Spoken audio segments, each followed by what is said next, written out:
안녕하세요. 성령교회 성도 여러분, 지난 한 주간 평안하셨습니까?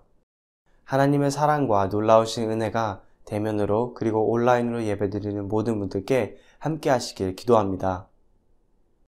안내 말씀 드리겠습니다. 여성교회 총회가 12월 12일 주일 줌으로 열릴 예정입니다. 줌 접속 링크는 추후에 알려드리겠습니다. 많은 분들의 참여 부탁드립니다. 성탄 주일 예배를 12월 19일에 주일에 드립니다. 예배를 드리는 중에 온라인 성만찬 예식을 갖고자 합니다. 본당에서 예식을 진행하고 본당, 가정, 그리고 일터에서 빵과 포도주스를 나누는 방식입니다. 성도님들이 빵과 포도주스를 미리 준비하셔야 합니다. 12월 18일 토요일 오후 1시부터 3시 사이에 교회에 오셔서 미리 준비된 주스와 와플 세트를 받아가실 수 있습니다. 혹은 마트에서 빵과 포도주스를 구입할 수 있습니다. 성탄절 제단을 장식할 포인센티아 주문을 받습니다. 영어예배부의 저스틴 코 집사님에게 문의하실 수 있습니다. 성요한교회 사회봉사부가 Harvard Homeless Mission Incorporated와 연합하여 노숙자 지원 사역을 펼칩니다. 팬데믹으로 인해 예전보다 더욱 힘든 상황에 있는 노숙자들을 위해 서바이빙 킷을 준비하여 제공하자 합니다. 여러 물품과 기프트카드를 도네이션 받습니다. 문의는 사회봉사부의 장수인 집사님, 문혜빈 사모님에게 부탁드립니다. 교회의 주요 행사 일정이 다음과 같습니다. 참조하시길 부탁드립니다. 이제 경건한 마음으로 하나님을 바라보며 예수님을 기억하고 성령님과 함께 예배를 드리도록 하겠습니다.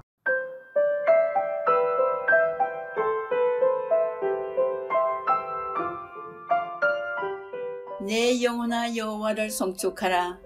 내 속에 있는 것들아 다 그의 거룩한 이름을 송축하라. 내 영혼아 여호와를 송축하며 그의 모든 언택을 잊지 말지어다. 그가 내 모든 죄악을 사하시며 내 모든 병을 고치시며 내 생명을 파멸해서 속량하시고 인자와 긍휼로 관을 씌우시며 좋은 것으로 네 소원을 만족하게 하사 네 청춘을 독수리같이 새롭게 하시는도다. 시편 103편 1절로 5절 말씀.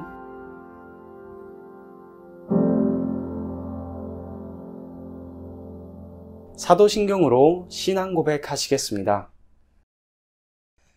전능하사 천지를 만드신 하나님 아버지를 내가 믿사오며 그 외아들 우리 주 예수 그리스도를 믿사오니 이는 성령으로 잉태하사 동정녀 마리아에게 나시고 본디오 빌라도에게 고난을 받으사 십자가에 못 박혀 죽으시고 장사한 지 사흘 만에 죽은 자 가운데서 다시 살아나시며 하늘에 오르사 전능하신 하나님 우편에 앉아 계시다가 저리로서 산 자와 죽은 자를 심판하러 오시리라. 성령을 믿사오며 거룩한 공예와 성도가 서로 교통하는 것과 죄를 사하여 주시는 것과 몸이 다시 사는 것과 영원히 사는 것을 믿사옵나이다. 아멘.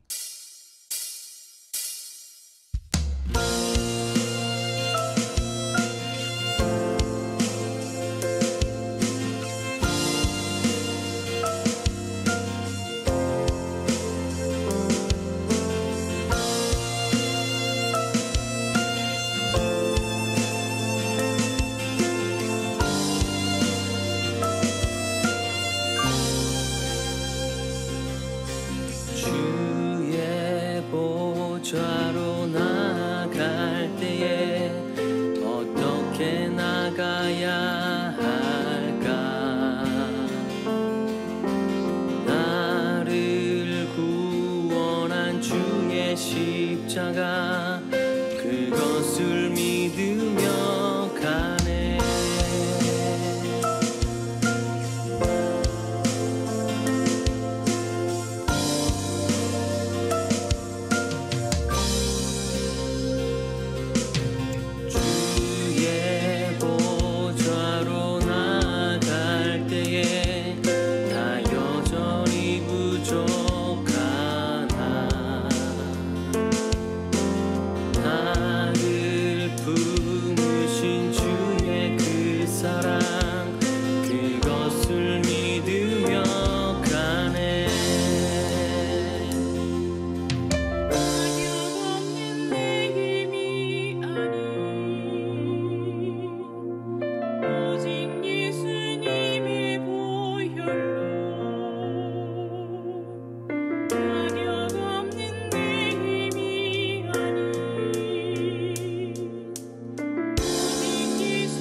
하늘에 계신 아버지 하나님, 이렇게 주의 날을 허락하시고 아버지를 향하여 예배케 하신 은혜를 감사드립니다.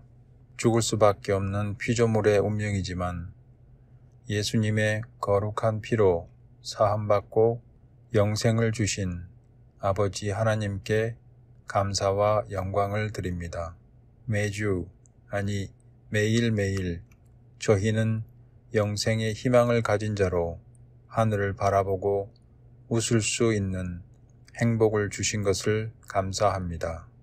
오늘 이 자리에서 혹은 있는 곳에서 아버지 하나님을 향해 머리 숙인 사랑하는 자녀, 백성들의 마음을 받아주시고 저희를 불쌍히 여기어 주시옵소서.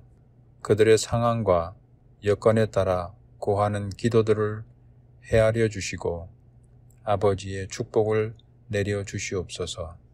같이 예배드리는 아기들부터 청년들까지 어린 영혼들을 기억해 주소서. 순수한 아버지를 향한 사랑을 받아 주시옵시고 그들의 가는 길을 인도하여 주시며 가르치고 지도하는 교사 선생님들에게도 성령의 충만함으로 채워 주시옵소서. 오미크론이라는 새 바이러스가 출현하고 이 세상은 갈수록 생존하기조차 쉽지 않은 상태로 바뀌어 가고 있습니다.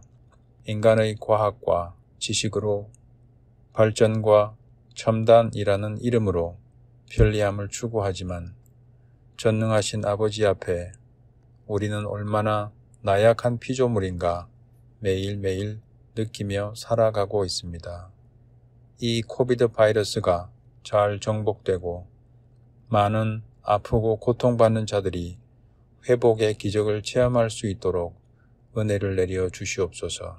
삶의 어려운 현장에서 살다가 이 자리에 와서 예배에 머리 숙인 아버지의 자녀들에게 위로와 안식을 허락하여 주시고 선교 현장에서 병마의 위험과 상황의 어려움 속에서도 아버지의 말씀을 전파하기 위해 애쓰는 선교사님들을 그리고 그 가족들을 지켜 주시옵소서. 찬양으로 영광 돌리는 다시 모인 성가대원들에게 기쁨으로 섬기는 은혜와 축복을 허락해 주시옵소서. 교회의 각자의 맡은 자리에서 봉사하고 헌신하는 사랑하는 형제 자매분들을 기억해 주시옵소서. 섬기는 기쁨이 행복이 되고 축복이 되어 우리 각자의 영혼으로부터 은혜와 기쁨이 흘러 넘치는 교회가 되게 하여 주소서. 말씀을 전하시는 조상현 목사님과 내조하시는 사모님, 영성과 은혜로 충만케 하시며 육신 또한 건강하시기를 기도합니다. 부족한 피조물이지만 아버지 앞에 우리의 짐들을 내려놓고 주시는 은혜와 축복을 풍성히 받는 이 예배 시간이 되도록 축복해 주시옵소서. 예배를 통하여 홀로 영광 받아 주시옵소서. 예수님 이름으로 기도합니다. 아멘.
한가대 같이 예배 참석해서 하나님께 찬양 드려서 감사합니다.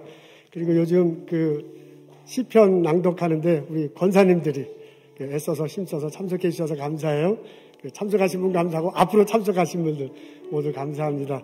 우리 감사하는 뜻으로 격려하고 하나님께 영광 돌리는 박수 하겠습니다.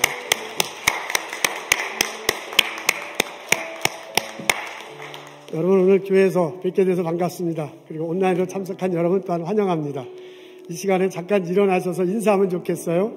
그냥 인사 터치하지 마시고 그냥 목례로 인사하면 되겠습니다. 어서 오십시오. 우리 만나서 반갑습니다.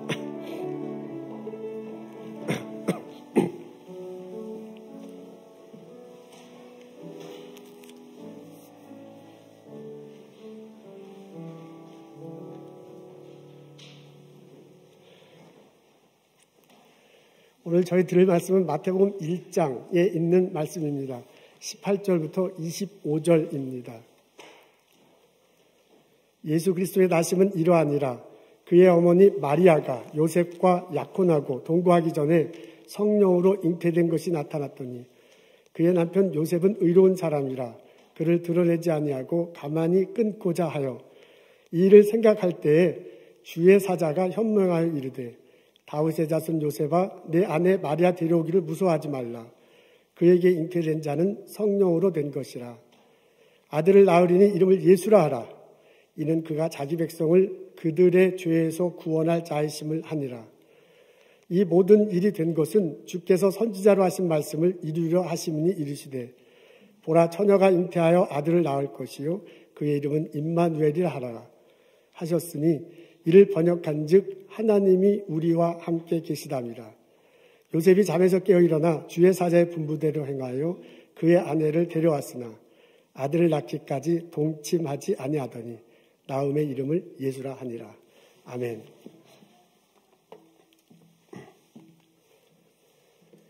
요셉과 마리아는 약혼한 사이입니다.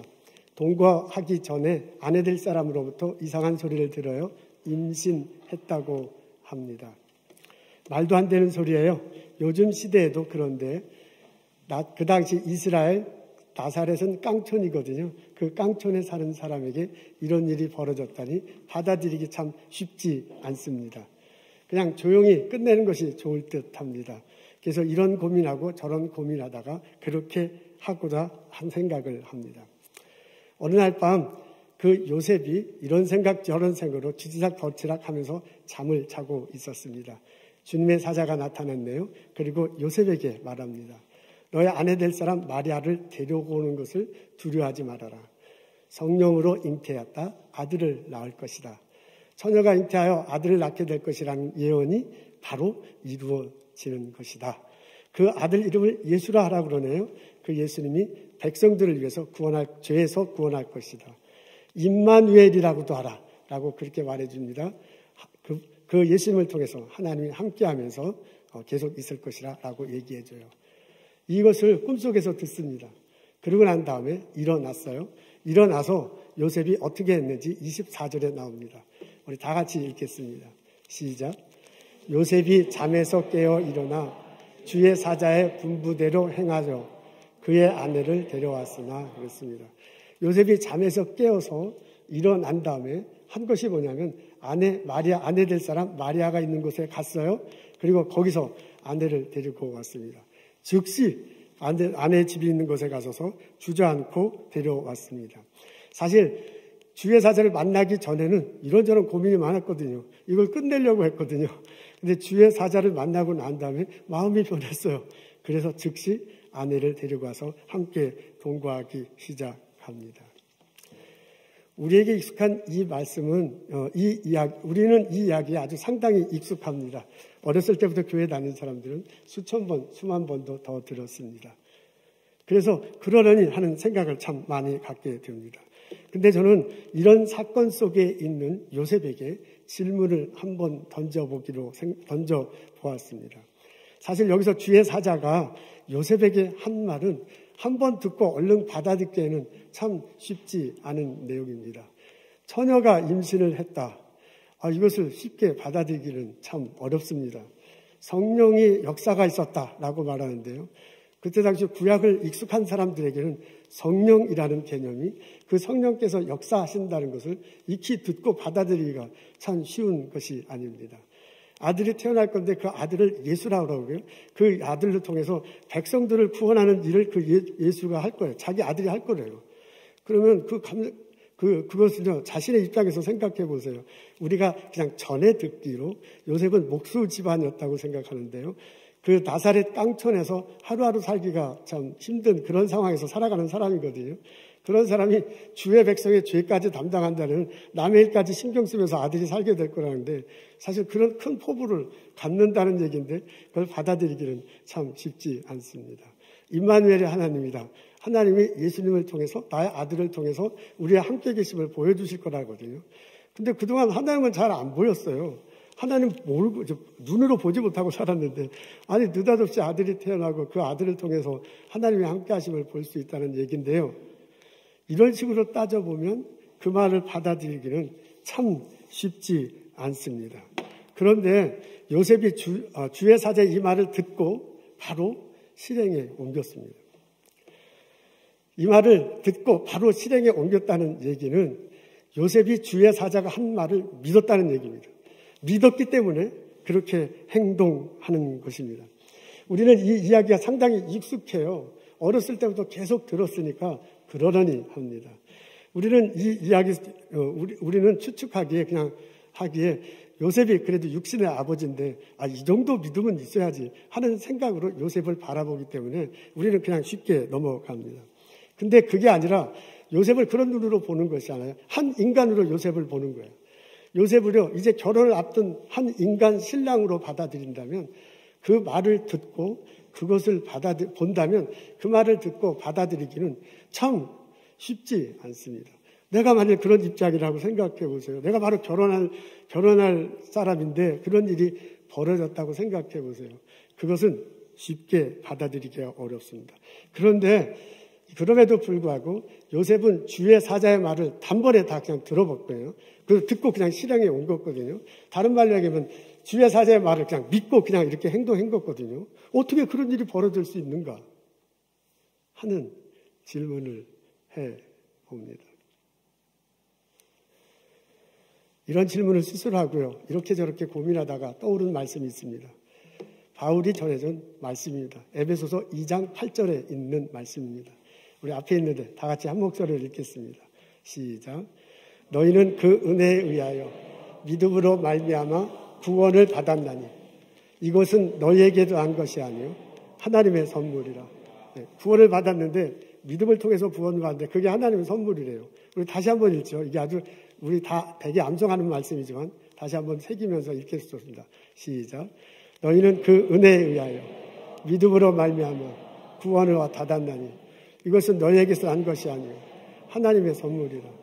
에베소서 2장은 예수님 십자가 다시고 부활하신 내용들을 집중적으로 다루는 내용들이에요. 그 흐름 속에 나오는 구절입니다. 여기서 구원을 얻은 게 믿음을 통해서 구원을 얻었대요. 근데 그 믿음이 내게서 나온 거 아니에요. 내가 지금 믿긴 한데 그 믿음이 하나님께서 주신 거래요. 하나님께서 주셨기 때문에 하나님의 선물이야. 하나님이 내가 받을 자격이 안 됨에도 불구하고 하나님께서 내게 주신 것은 은혜다, 이게. 복이다, 이게. 그렇게 고백할 수 없다. 고백할 수밖에 없다, 그래요. 그렇게 은혜를 주셨기 때문에 내가 지금 믿는 거예요.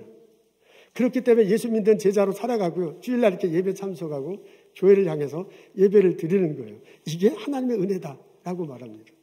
이 말씀을 생각하고 이 말씀과 요셉을 연결해 보자면 그 요셉이 마음이 바뀌었거든요. 요셉이 믿음을 가졌거든요. 이건 은혜로밖에 설명할 수가 없어요. 사실 그 상황에서 요셉의 마음이 바뀐다는 것은 참 쉽지 않은 얘기입니다. 요셉은요, 조용히 끝내고 싶었어요. 이거 받아들일 수가 없는 사건이 벌어진 거잖아요. 조용히 끝내고 싶었어요. 그런 사람들이 갑자기 마음이 바뀌었는데요. 그리고 이런 행동을 하게 됐는데요. 그것은 그 사람이 믿음이 생겼다는 거예요. 그 믿음이 생겼다는 것은 하나님의 은혜, 하나님의 역사라고 말할 수밖에 없습니다. 이성적으로는 사실 불가능해요. 잠자기 전에 이제 끝내겠다라고 한 사람이 잠 깨어나고 난 다음에 그렇게 받아들인다는 것은 사실 일반적인 사고로 볼 때는 가능하지 않습니다. 잠자기 전하고 잠 끝나고 나고 똑같아죠. 근데 잠자는 사이에 주의 사자를 만나고 이런 일이 벌어진 것은 하나님의 은혜입니다. 우리 바울의 말에 들어서 요셉을 추측하자면 하나님께서 주의 사자가 이렇게 말을 할 때 하나님께서 은혜를 내려주셔서요. 주의 사자가 말하는 것을 듣게 했습니다. 그리고 들음을 통해서 마음이 변하게 했습니다. 그 마음이 변해서 믿도록 하나님께서 역사하셨다. 그게 하나님의 선물이다. 그게 하나님의 은혜다. 라고 말할 수밖에 없다. 그 말씀입니다. 요셉은 주의 사자의 말을 들을 때 그 듣는 과정에 하나님의 은혜 내려줌을 경험했을 것입니다. 그래서 그 은혜 때문에 마음이 변해. 그 마음이 변해서 믿게 될 거고요. 그렇게 믿게 된 것을 통해서 하나님의 계획하심에 동참할 수 있게 됐습니다. 하나님이 자신의 아들을 통해서 이 땅에 생명을 전한다는 계획을 듣고 그 사역에 스스로 참여할 수 있는 믿음이 생긴 것입니다. 하나님의 은혜! 그 하나님의 은혜로 요셉의 믿음이 생겼고 요셉이 받아들이고 그리고 하나님 사역에 동참하게 되었습니다. 이런 깨달음이, 이런 역사가 신앙생활하는 우리들에게도 일어나기를 주님의 이름으로 소원합니다. 아멘. 대강절은 예수 그리스도의 오심을 기억하고 예수 그리스도가 다시 오실 것을 기대하며 지나는 계절입니다. 이런 시기 때 가장 중요한 것은 내가 지금 예수를 믿는가입니다. 내가 지금 예수를 믿을 때 이런 것들이 의미가 있습니다. 예수님이 2000년 전에 나사렛에서 태어나셨다라는 것을 내가 지금 믿지 않는다면 그것은 나에게 아무런 의미가 없습니다. 예수님이 십자가 달리시고 돌아가시고 부활하셨다. 구원 얻었다는 걸 지금 내가 고백하지 않는다면 그 2000년 전에 벌어진 사건이 나하고 무슨 상관이 있습니까? 내가 지금 믿어야 앞으로 예수님이 오신대. 언젠가지는 모르지만 주님께서 다시 강림하신대. 우리는 그것을 기대하면서 신앙생활하고 있거든요. 내가 그것을 지금 믿지 않는다면 2000년 전에 앞으로 예수님이 다시 오신다. 그분이 오셔서 심판하신다. 그분을 믿는 사람들이 천국에 가서 영원히 살게 될, 천국, 새하늘과 새 땅에서 영원히 살게 될 거라는 것을 소망하면서 우리가 살거든요. 내가 만약 그것을 믿지 않는다면 그게 나하고 아무 상관이 없어요. 내게 의미가 없어요. 내가 지금 믿기 때문에 2000년 전에 벌어졌던 것이 내게 의미가 있는 거고 내가 지금 믿기 때문에 앞으로 벌어질 일이 내게 의미가 있는 겁니다. 그렇다고 보면은 가장 중요한 것은 지금 내가 예수를 믿는가 하는 것입니다. 이런 상황에서 제가 여러분들에게 질문하고 싶습니다. 여러분은 십자가 되시고 부활하신 예수님을 믿습니까? 이런 상황에서 내가 여러분에게 도전하고 싶습니까? 도전하고 싶습니다. 내가 예수를 믿어. 예수님이 내 안에 계시다. 나의 주인이시다. 내가 그분을 주인으로 모시고 살아갑니까? 라고 여러분에게 도전하고 싶습니다. 여러분, 제가 질문할 때 마음으로 정말 믿으면 아멘 하시기 바랍니다. 여러분, 십자가 되시고 부활하신 예수님, 그분을 믿습니까? 내가 지금 아멘으로 답했다면, 그분이 내 안에 계심을 분명히 고백한다면 우리는 참 감사할 일입니다. 내가 그런 믿음을 가진 것은, 내가 그런 고백을 할 수 있게 된 것은 하나님께서 은혜 내려주셨기 때문이야. 하나님께서 선물로 주셨기 때문이야. 이것을 깨닫고 그것을 붙들고 하나님께 감사하며 이 대강절 시기를 지내는 나와 여러분 되시기를 주님의 이름으로 소망합니다. 혹시 우리 중에 지금 제가 던진 질문, 제가 한 도전에 대해서 알기는 하지만 아멘으로 답하기 힘든 분이 있을 수 있습니다. 있을 수 있습니다. 그런 분들에게 제가 권면할 것이 있습니다. 혹시 내가 지금 십자가 다시고 부활하신 예수를 마음으로 믿고 입으로 신해서 마음속에 소지고 살아가지 못한다면 해야 할 일이 있습니다. 그것은 뭐냐면 하나님 은혜를 사모하며 하나님의 말씀을 듣는 것입니다. 다시 한번 얘기하겠습니다. 하나님 말씀을 듣는 거야. 하나님 말씀을 읽거나 듣는 거야. 근데 하나님의 은혜를 사모하면서 하나님 말씀을 듣는 것, 그런 신앙의 프랙티스, 이것이 필요합니다. 바울은 우리들에게 이렇게 권면하고 있습니다. 믿음은 들음에서 나며 들음은 그리스도의 말씀으로 말미암았느니라. 우리가 믿음이 생기는 것은 그리스도의 말씀을 들을 때 믿음이 생긴다고 합니다. 그렇다고 보면 우리가 그리스도의 말씀을 듣고 자꾸 읽고자 할 때 하나님께서 은혜를 내려줘서 내게 믿음이 생기는 거거든요. 십자가 다시고 부활하신 예수님이 믿어지는 거거든요.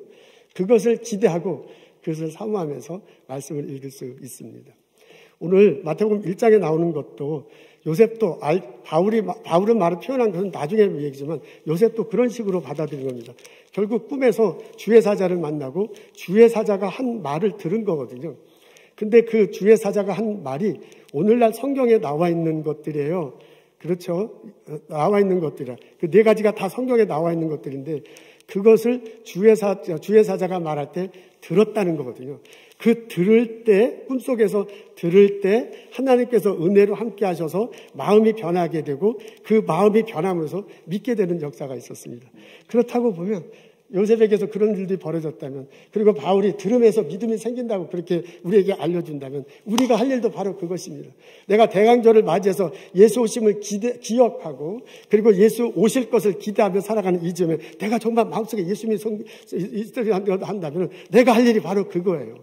하나님의 은혜를 간구하며 하나님의 은혜를 기대하며 하나님의 말씀을 듣는 것입니다.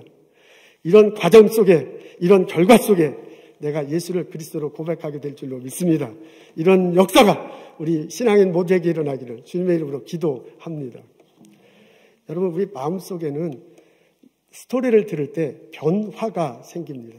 우리 마음은 생각과 감정과 의지로 구성되어 있잖아요. 그것들이 조화를 이루어서 마음이 형성됩니다. 그래서 스토리를 들을 때 이 내 마음속에 변화가 생겨나요. 우리가 좋은 이야기를 들으면 마음속에 흐뭇해져. 근데 슬픈 이야기를 들으면 마음속이 슬퍼져. 그것은 뭐냐면 내 마음속에 있는 감정이 스토리에 대해서 반응을 보이기 때문에 그런 일이 벌어집니다. 여러분, 우리 마음속에는 외부의 이야기를 통해서 변동되는 것들이 있습니다. 그것을 우리가 사랑할 때 느낍니다. 우리 이제 첫 사랑할 때, 지금 가족들 사랑할 때, 처음 사랑할 때 경험해보잖아요. 내가 저 사람을 사랑하는데, 내가 저 사람을 사랑해야지 라고 지금 결심하면서부터 사랑하는 게 아닙니다. 그냥 처음 만났을 때 왠지 좋아져. 그리고 더 만나고 싶어. 이야기하고 싶어. 그리고 좀 더 가까이 하고 싶어. 이게 마음이 끌려서 이렇게 가는 거지. 내가 결심을 하고 그렇게 하는 경우는 드라마에 보면 그런 것도 있는지 어떤지 모르지만 하여간 보통 사람들은 이 사람을 사랑하게 되는 게 그냥 내가 마음이 끌려서 이렇게 되는 겁니다. 그런 것들 볼 때 이 내 마음속에는 수동적인 면이 있어요. 내 의지적으로 한 것이 아니라 어떻게 끌려가는 게 있고요. 그런 생각을 하다 보면 내 마음속에는요, 외부에 의해서 붙들려서 이렇게 이끌어져 가는, 그냥 내가 저 사람이 좋으니까 저 사람이 말한 대로 그냥 이렇게 하는 거야. 그런 마음의 작동이 우리 속에 있습니다. 그러니까 마음속의 작용이죠. 마음속에 벌어지는 메커니즘 속에는 이런 변화와 변동에 대한 이런 메커니즘이 있습니다. 이것이 하나님 말씀 들을 때도 그대로 나타나. 하나님 말씀을 들을 때 그 내용이 좋잖아요. 그럼 나도 모르게 좋아지는 거야. 근데 하나님 말씀을 들을 때 내용이 슬프잖아요. 그럼 나도 모르게 이렇게 슬퍼져요. 그리고 하나님 말씀을 듣거나 읽을 때 내가 의지적으로 열심히 성경을 읽어야지. 성경을 읽으면서 읽을 때도 있지만은 내가 성경을 읽다 보면 그 성경 속의 이야기가 나를 끌어가. 성경 속의 이야기에 내가 붙들려서 이렇게 가는 거야. 내가 저 사람을 사랑해서 저 사람이 말하는 대로 내가 이렇게 행동하는 거하고 똑같아. 그게 마음속에 그런 메커니즘이 있기 때문에 이런 일이 벌어집니다. 이런 마음속의 메커니즘 속에 하나님이 역사하시는 거예요. 하나님께서요, 역사하셔서요, 우리 마음의 변화를 이끌어 주세요. 하나님께서 하나님께서 역사하셔서요, 우리 마음에 변동이 생겨서 행동으로 옮겨지도록 그렇게 붙들어 주세요. 하나님께서 역사하셔서요, 나로 하여금 믿도록 하나님 말씀을 들을 때 믿도록 만들어 주시는 거예요. 하나님 말씀을 이렇게 들려오를 때 하나님의 눈에 보이지 않지만 역사하셔서 변화와 변동이 일어나 마음이 바뀌어서 믿도록 하나님께서 만들어 주신 겁니다. 아멘, 할렐루야. 이것이 선물이다. 이것이 은혜다. 라고 바울이 고백하는 거예요. 이런 은혜가, 이런 선물 받음이 우리들에게도 일어났으면 참 좋겠습니다.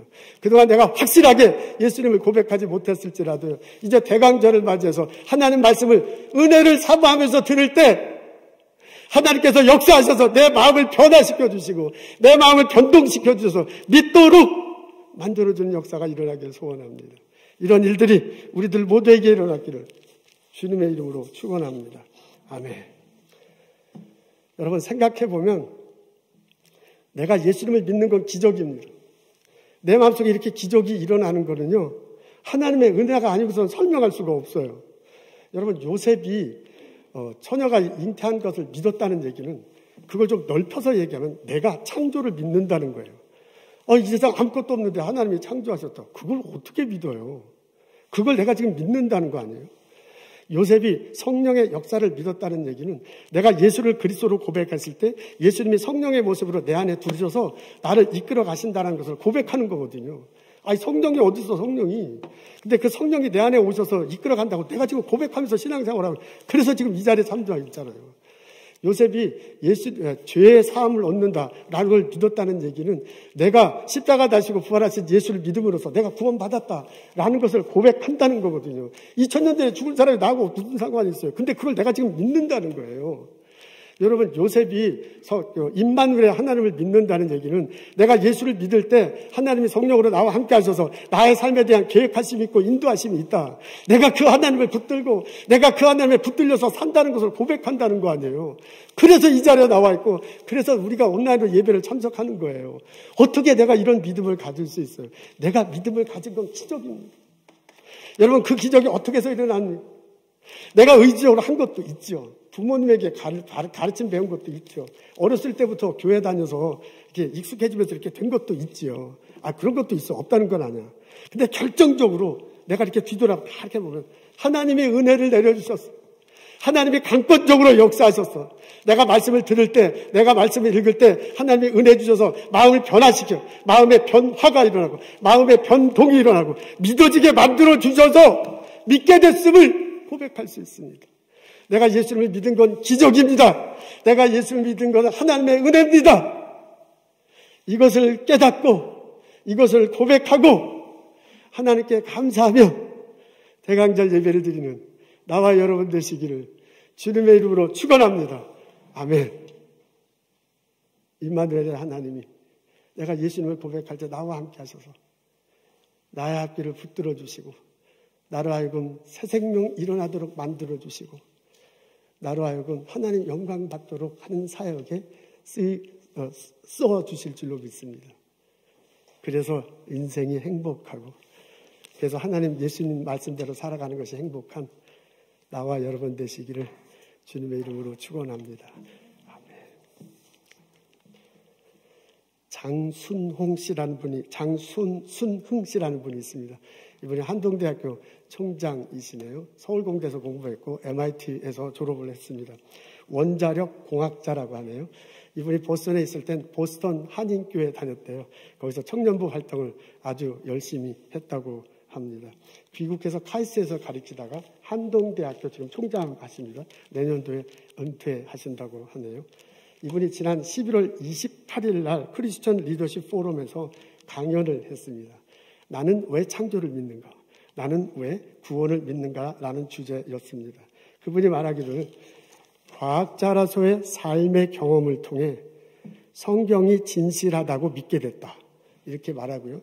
성경은 읽을수록 진실했고 논리적으로도 합당했으며 천국의 소망을 갖고 구원을 믿게 됐다라고 그렇게 말합니다.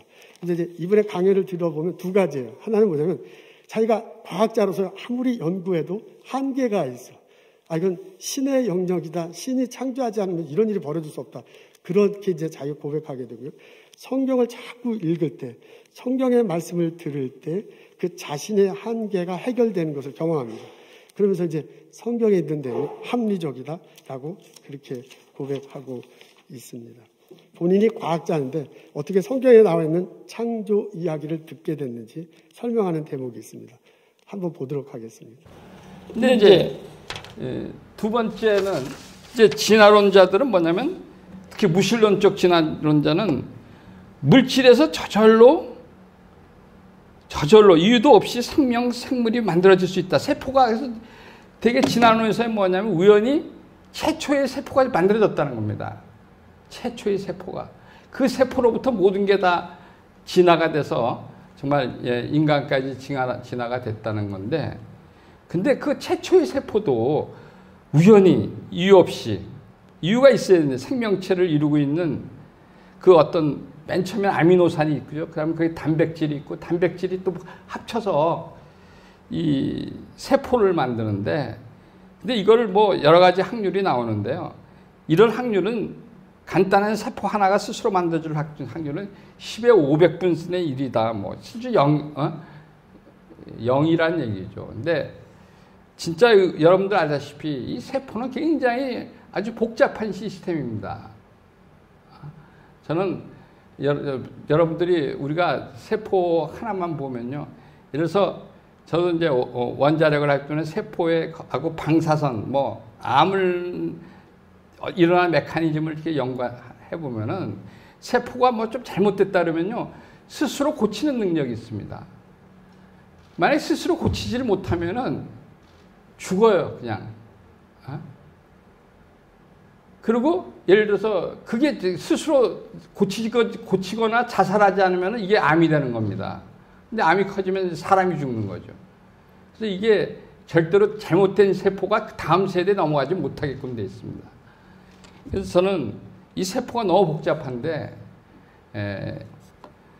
최근에 그 일본의 그 유명한 생명과학자가 있습니다. 그 사람이 줄기세포로 역분화 줄기세포라고 해서 아주 획기적인 그 줄기세포 연구를 해가지고 젊은 나이에 노벨상을 받은 야마나카라는 분이 교수가 있는데 이분은 크리스천이 아니에요. 근데 이분이 최근에 독백한 거 보면 세포는 너무 복잡하다. 이거는 정말 신이 아니면 못 만든다. 이런 얘기를 했어요. 이 사람은 뭐 크리스천은 아닌데 이건 세포는 너무 복잡하기 때문에 신이 아니면 못 만든다. 그래서 노벨상을 받은 정말 유명한 일본 그 생명학자도 그런 얘기를 했는데 근데 우리가 사실 보면 그래요. 요새 코로나 바이러스 요번에 보면은 바이러스는 뭐 아주 간단하죠. 뭐 DNA도 없고 그냥 RNA만 있는 아주 간단한 뭐 세포도 아니고 반세포라고 볼 수도 있는데 이것도 우리가 정확하게 이해를 잘 못하지 않습니까? 이걸 어떻게 잡을 수도 없고. 그러니까 제가 아직도 치료제도 잡기 어렵고. 그러니까 이걸 보면은 인간이 얼마나 부족하다는 거. 근데 이것이 이런 그 간단한 세포 하나도 정말 이게 이해하기 어려운데 바이러스도 이해하기 어려운데 정말 간단한 세포 하나가 이해하기도 어려운데 이게 어떻게 스스로 만들어지냐 이거죠. 그게 만들어질 확률은 제로다. 그러니까 이것도 누가 의해서 창조될 수밖에 없다는 얘기죠. 또 우리 아마 이제 여러분 유튜브에 보면 나와입니다. 더 들어보시면 여러 가지 많은 도움이 될 것입니다. 오늘 저희들은 요셉이 주의 사자를 만나는 장면이 있습니다. 그 속에서 깨우침을 얻습니다. 내가 믿음을 가진 것은 하나님의 은혜구나. 그 하나님의 은혜에 감사하며 이 대강절을 지나는 나와 여러분 되시기를 소원합니다. 기도하겠습니다. 하나님 저에게 은혜 주심을 감사합니다.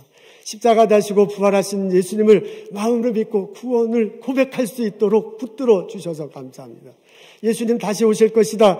우리가 심판대에 서서 천국에서 영원히 새하늘과 새 땅에서 살게 될 것이라는 고백을 하면서 이 세상 살아갈 수 있도록 인도해 주셔서 감사합니다. 믿음 주신 하나님을 찬양하며 은혜 주신 하나님께 감사하며 하루하루 살아갈 수 있도록 도와주옵소서. 예수님 감사합니다. 예수님 이름으로 기도합니다. 아멘.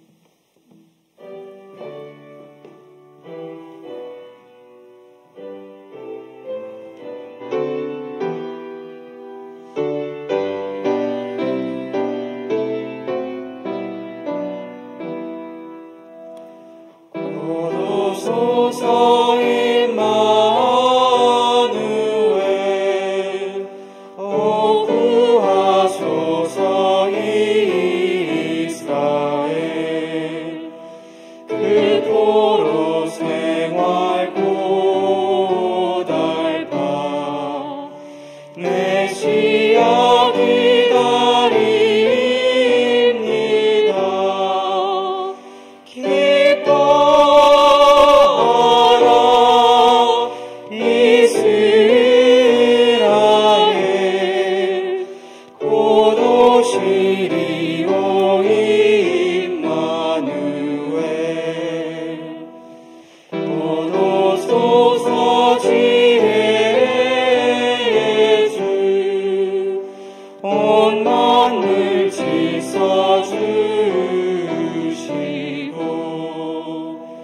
참 진리의 길 보이사 발길을 인도하소서. 기뻐하라 이스라엘 고도시리오 임마누엘.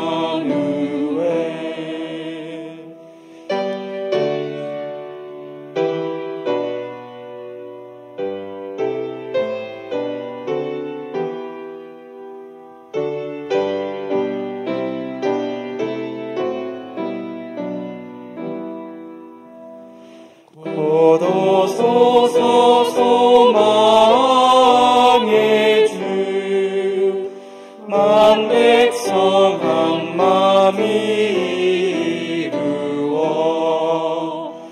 시기와 분쟁 없애고 참 평화 채워주소서. 기뻐하라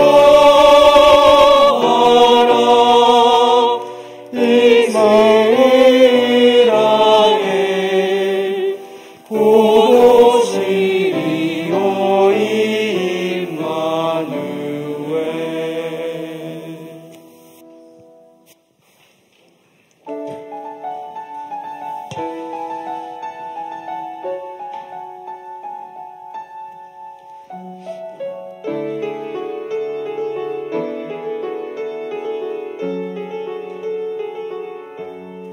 시작됐네 우리 주님의 능력이 나의 삶을 다스리고 새롭게 하네. 자유하네. 죄와 사망으로부터 나의 삶은 변하고나 충만하네. 은혜로다 주의 은혜 한량없는 주의 은혜 은혜로다 주의 은혜 변함없는 신실하신 주의 은혜. 시작됐네 우리 주님의 능력이 나의 삶을 다스리고 새롭게 하네. 자유하네. 죄와 사망으로부터 나의 삶은 변하구나. 충만하네. 은혜로다 주의 은혜 한량없는 주의 은혜 은혜로다 주의 은혜 변함없는 신실하신 주의 은혜 은혜로다 주의 은혜 한량없는 주의 은혜 은혜로다 주의 은혜 변함없는 신실하신 주의 은혜 변함없는 신실하신